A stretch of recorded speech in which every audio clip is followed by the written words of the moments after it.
नमस्कार साथियों। आज वैशाखी का पावन पर्व है। मैं सभी देशवासियों को वैशाखी की लख लख बधाइयां देता हूं। उल्लास भरे इस त्योहार में आज 70,000 से ज्यादा युवाओं को केंद्र सरकार के विभिन्न विभागों में सरकारी नौकरी मिली है। आप सभी युवाओं को, आपके परिवारजनों को बहुत बहुत बधाई। आपके उज्जवल भविष्य के लिए अनेक अनेक शुभकामनाएं। साथियों, विकसित भारत की संकल्प से सिद्धि के लिए हमारी सरकार युवाओं की प्रतिभा और ऊर्जा को सही अवसर देने के लिए प्रतिबद्ध है।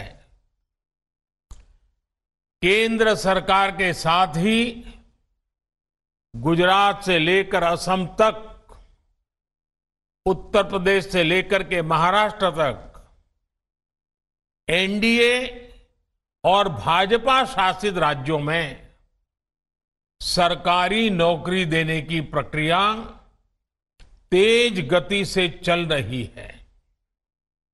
कल ही मध्य प्रदेश में 22,000 से ज्यादा शिक्षकों को नियुक्ति पत्र सौंपे गए। ये राष्ट्रीय रोजगार मेला भी युवाओं के प्रति हमारे कमिटमेंट का प्रमाण है। साथियों, आज भारत दुनिया की सबसे तेज रफ्तार से आगे बढ़ने वाली अर्थव्यवस्था है। पूरी दुनिया कोविड के बाद मंदी से जूझ रही है। ज्यादातर देशों की अर्थव्यवस्था लगातार गिरती चली जा रही है, लेकिन इन सब के बीच भारत को दुनिया एक ब्राइट स्पॉट के तौर पर देख रही है। आज का नया भारत अब जिस नई नीति और रणनीति पर चल रहा है, उसने देश में नई संभावनाओं और नए अवसरों के द्वार खोल दिए हैं। एक समय था जब भारत टेक्नोलॉजी हो या इंफ्रास्ट्रक्चर, एक प्रकार से रिएक्टिव अप्रोच के साथ काम करता था, बस रिएक्ट करना। 2014 के बाद से भारत ने प्रोएक्टिव अप्रोच अपनाई है। इसका नतीजा ये हुआ है कि 21वीं सदी का ये तीसरा दशक रोजगार और स्वरोजगार के वो अवसर पैदा कर रहा है जिनकी पहले कल्पना भी नहीं की जा सकती थी। आज युवाओं के सामने कई ऐसे सेक्टर्स खुल गए हैं जो 10 साल पहले उपलब्ध तक नहीं थे। हमारे सामने स्टार्टअप्स का उदाहरण है। स्टार्टअप्स को लेकर आज भारत के युवाओं में जबरदस्त उत्साह है। एक रिपोर्ट के मुताबिक स्टार्टअप्स ने 40 लाख से ज्यादा डायरेक्ट और इनडायरेक्ट जॉब तैयार की हैं। इसी तरह ड्रोन इंडस्ट्री है।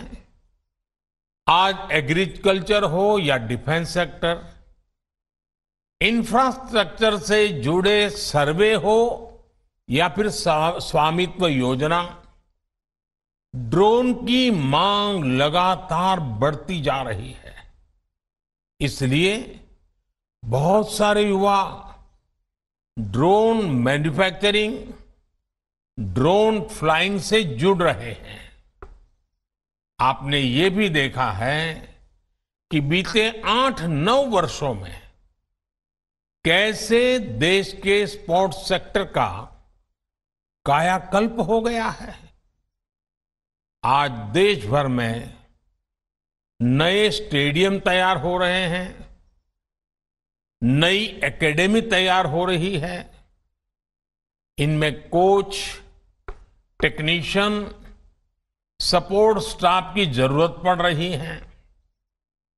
देश में स्पोर्ट्स का बजट 2 गुना होने से भी युवाओं के लिए नए मौके बन रहे हैं।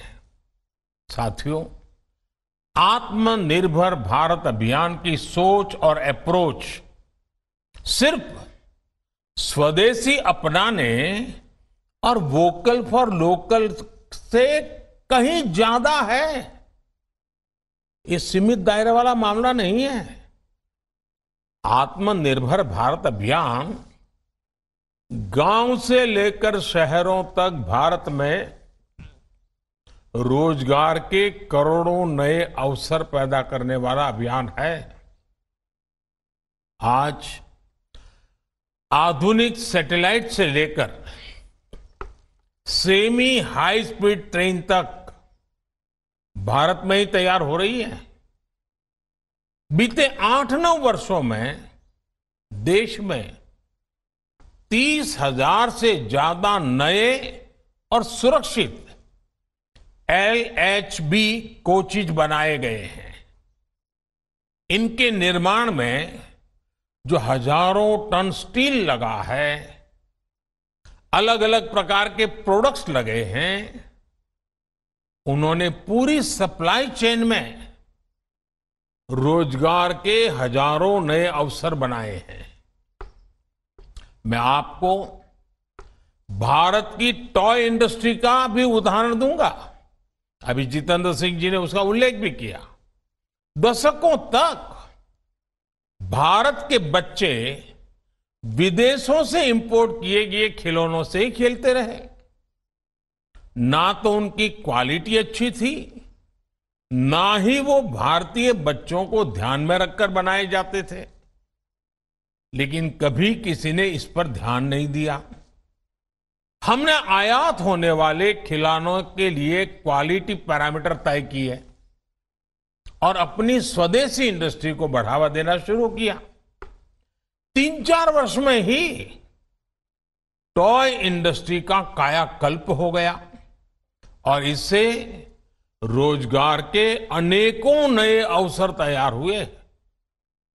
हमारे देश में दशकों तक ये अप्रोच भी हावी रही कि डिफेंस इक्विपमेंट सिर्फ आयात किए जा सकते हैं, बाहर से ही ला सकते हैं। हम अपने देश के मैन्युफैक्चरर्स पर ही उतना भरोसा नहीं करते थे। हमारी सरकार ने इस अप्रोच को भी बदल डाला।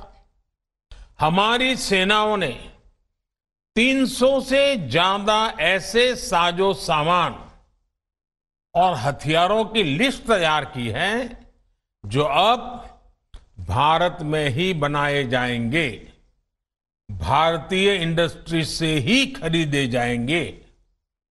आज भारत 15,000 करोड़ के डिफेंस इक्विपमेंट विदेशों में निर्यात कर रहा है।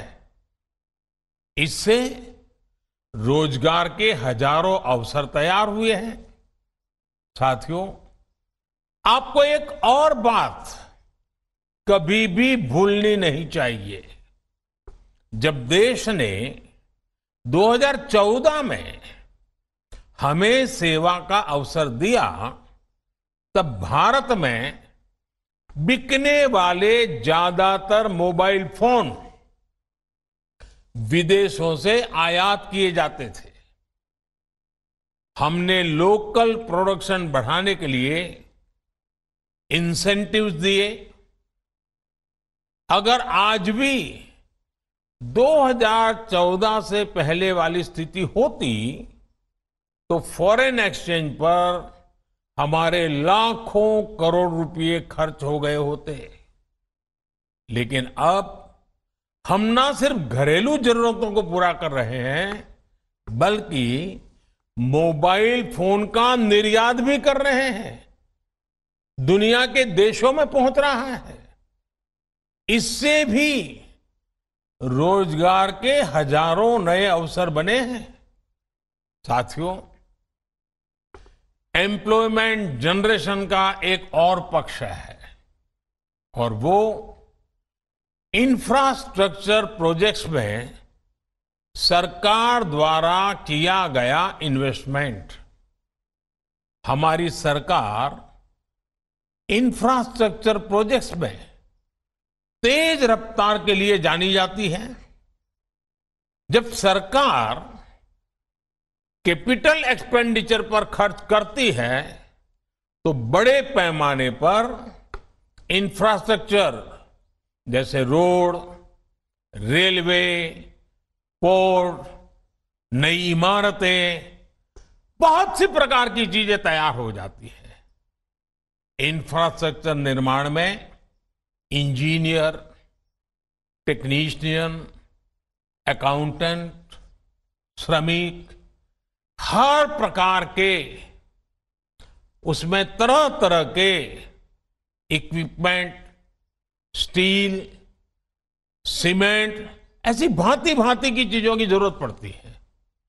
हमारी सरकार के दौरान पिछले 8-9 वर्षों में कैपिटल एक्सपेंडिचर में 4 गुना बढ़ोतरी हुई है। इससे रोजगार के नए अवसर और लोगों की आय दोनों में वृद्धि हुई है।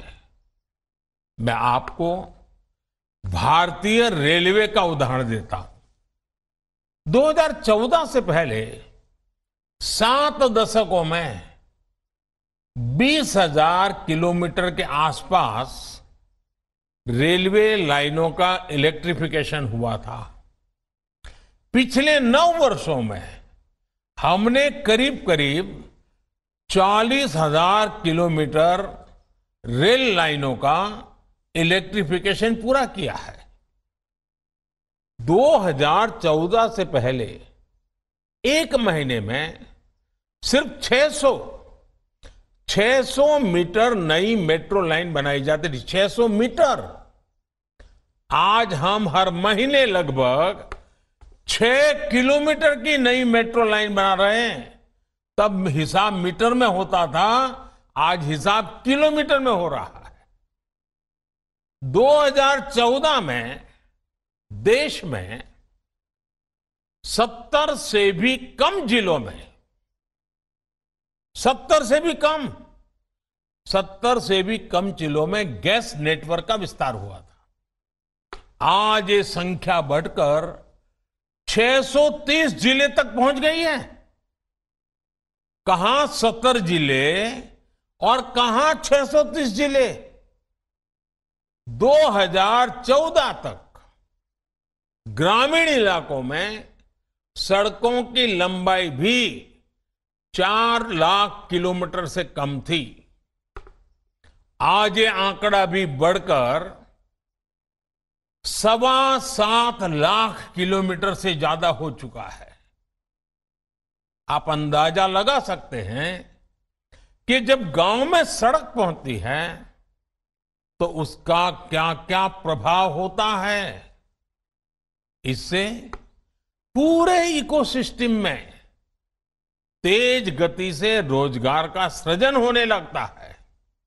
साथियों, ऐसे ही काम देश के एविएशन सेक्टर में हुआ है।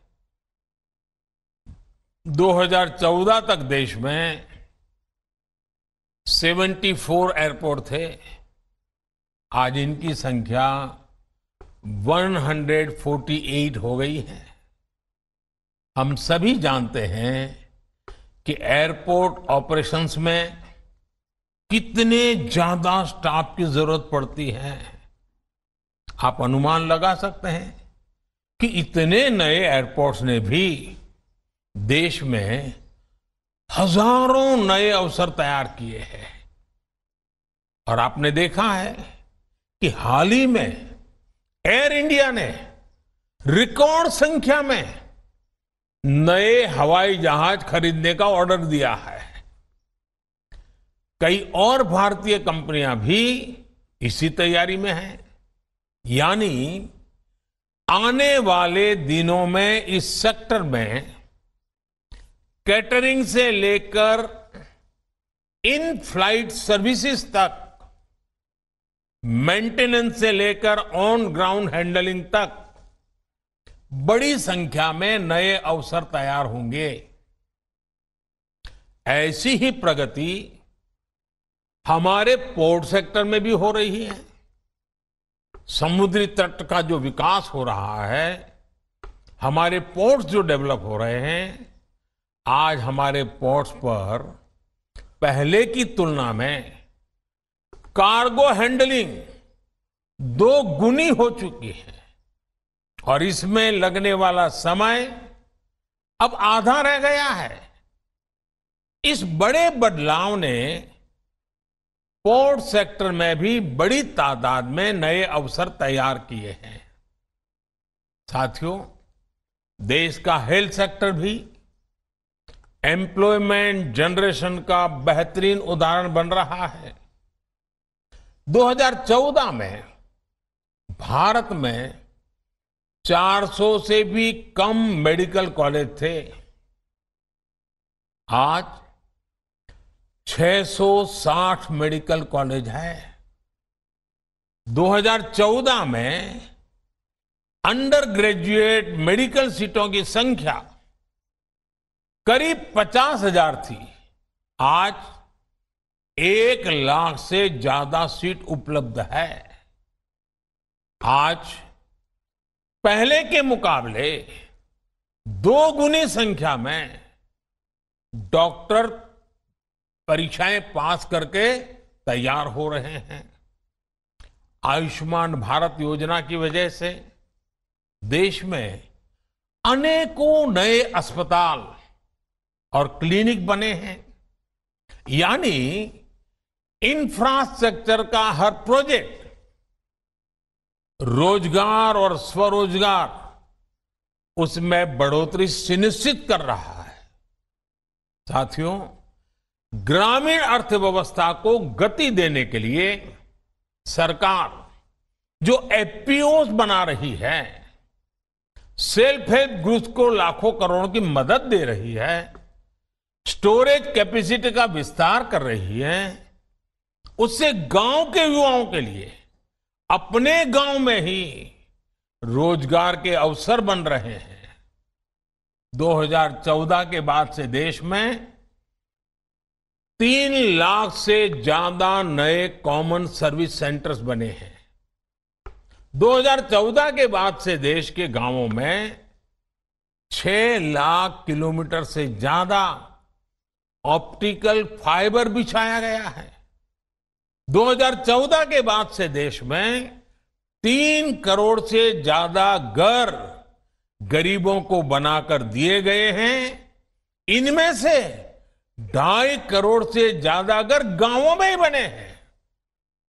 बीते वर्षों में गांवों में 10 करोड़ से ज्यादा शौचालय, 1.5 लाख से ज्यादा हेल्थ और वेलनेस सेंटर्स, हजारों नए पंचायत भवन, इन सभी निर्माण कार्यों ने गांवों में लाखों युवाओं को काम दिया है, रोजगार दिया है। आज जिस तरह एग्रीकल्चर सेक्टर में फार्म मैकेनाइजेशन तेजी से बढ़ा है, उससे भी गांव में रोजगार के नए मौके बन रहे हैं। साथियों, आज भारत जिस तरह से अपने लघु उद्योगों की हैंड होल्डिंग कर रहा है, अपने यहां एंटरप्रेन्योरशिप को बढ़ावा दे रहा है, इससे बड़ी संख्या में रोजगार का निर्माण सुनिश्चित हो जाता है। हाल ही में प्रधानमंत्री मुद्रा योजना ने 8 वर्ष पूरे किए। इन 8 वर्षों में मुद्रा योजना के तहत बिना बैंक गारंटी 23 लाख करोड़ रुपए का लोन दिया गया है। इसमें से 70% लोन महिलाओं को मिला है। इस योजना ने 8 करोड़ नए एंटरप्रेन्योर्स तैयार किए हैं। यानी ये वो लोग हैं जिन्होंने मुद्रा योजना की मदद से पहली बार अपना कोई कामकाज शुरू किया है। मुद्रा योजना की सफलता ने देश के करोड़ों लोगों को स्वरोजगार के लिए हौसला दिया है, नई दिशा दिखाई है। और मैं साथियों आपको एक और बात बताना चाहता हूं। ग्रासरूट लेवल पर इकोनॉमी की ताकत बढ़ाने में माइक्रो फाइनेंस का कितना महत्व होता है, माइक्रो फाइनेंस कितनी बड़ी शक्ति बनकर के उभरता है, ये हमने इन 8-9 साल में देखा है। बड़े बड़े अपने आप को महारथी मानने वाले, बड़े बड़े अर्थशास्त्र के पंडित मानने वाले और बड़े बड़े मालेतुजारों को फोन टेप कर करके लोन देने वाली की आदत वाले लोग पहले कभी भी माइक्रो फाइनेंस की ताकत को नहीं समझ पाए। आज भी ये लोग माइक्रो फाइनेंस का मजाक उड़ा रहे हैं। इनको देश के सामान्य नागरिक के सामर्थ्य का समझ ही नहीं है। साथियों, आज जिन लोगों को नियुक्ति पत्र मिला है उन्हें मैं विशेष तौर पर कुछ सुझाव अवश्य देना चाहता हूं। आप में से कुछ लोग रेलवे, तो कुछ लोग शिक्षा क्षेत्र से जुड़ रहे हैं, कुछ लोगों को बैंकों में अपनी सेवाएं देने का अवसर मिल रहा है। ये आपके लिए देश के विकास में योगदान देने का अवसर है। देश 2047 में 2047 में जब आजादी के 100 साल मनाएगा, विकसित भारत बनने का लक्ष्य लेकर आगे बढ़ रहा है। और मैं जानता हूं आज आपकी जो उम्र है ये आपके लिए सच्चे अर्थ में अमृतकाल है। आपके जीवन का ये 25 वर्ष देश एकदम से तेज गति से आगे बढ़ने वाला माहौल वाला है और उसमें आप योगदान दे जा रहे हैं। आप कल्पना कर सकते हैं कितने उत्तम कालखंड में, कितने उत्तम अवसर के साथ देश को आगे बढ़ाने के लिए आज आपके कंधों पर आप नई जिम्मेवारी ले रहे हैं।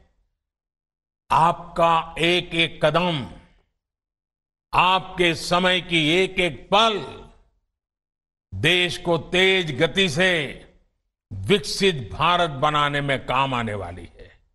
आज आप एक सरकारी कर्मचारी के तौर पर अपनी यात्रा भले शुरू कर रहे हैं। इस यात्रा में हमेशा उन बातों को याद रखना चाहिए और हमेशा अपने आप को एक सामान्य नागरिक के तौर पर आप पिछले 5 साल से 10 साल से जब से समझने लगे हैं क्या महसूस करते थे, सरकार का कौन सा व्यवहार आपको अखरता था, सरकार का कौन सा व्यवहार आपको अच्छा लगता था।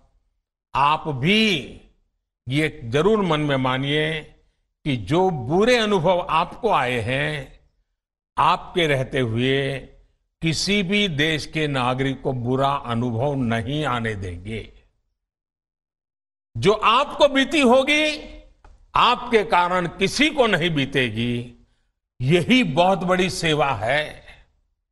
अब ये आपकी जिम्मेदारी है कि सरकारी सेवा में आने के बाद दूसरों की उन उम्मीदों को आप पूरा करें, अपने आप को योग्य बनाएं, आप में से हर कोई किसी न किसी रूप में अपने कार्य से सामान्य मानवीय के जीवन को प्रभावित भी कर सकता है, प्रेरित भी कर सकता है, उसको निराशा की गर्त में डूबते हुए बचा भी सकता है। इससे बड़ा मानवता का क्या काम हो सकता है साथियों?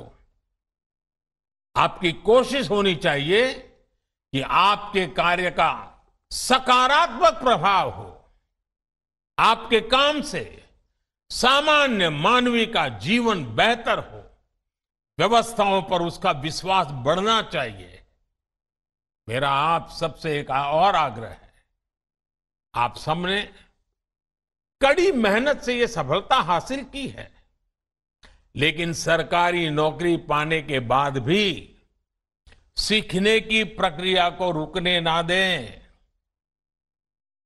कुछ नया जानने, नया सीखने का स्वभाव आपके कार्य और व्यक्तित्व दोनों में प्रभाव जगाएगा। Online learning platform iGOT Karmayogi से जुड़कर आप अपने स्किल को अपग्रेड कर सकते हैं। और साथियों, मैं तो मेरे लिए हमेशा कहता हूं, मैं मेरे भीतर के विद्यार्थी को कभी मरने नहीं देता हूं। मैं बड़ा विद्वान हूं, मुझे सब आता है, सब मैं सीख चुका हूं, ऐसा भ्रम लेकर के न मैं पैदा हुआ हूं न काम करता हूं। मैं हमेशा अपने आप को एक विद्यार्थी मानता हूं, हर किसी से सीखने का प्रयास करता हूं। आप भी अपने भीतर के विद्यार्थी को जिंदा रखना, कुछ न कुछ नया सीखने की कोशिश करते रहना, वो जीवन के नए नए द्वार खोल देगा। साथियों, फिर एक बार वैशाखी का पावन पर्व हो, जीवन का नया आरंभ हो, इससे बढ़कर के क्या अवसर हो सकता है? आप सभी के उज्जवल भविष्य के लिए पुनः बहुत बहुत शुभकामनाएं। एक बार फिर आप सबको बहुत बहुत बधाई।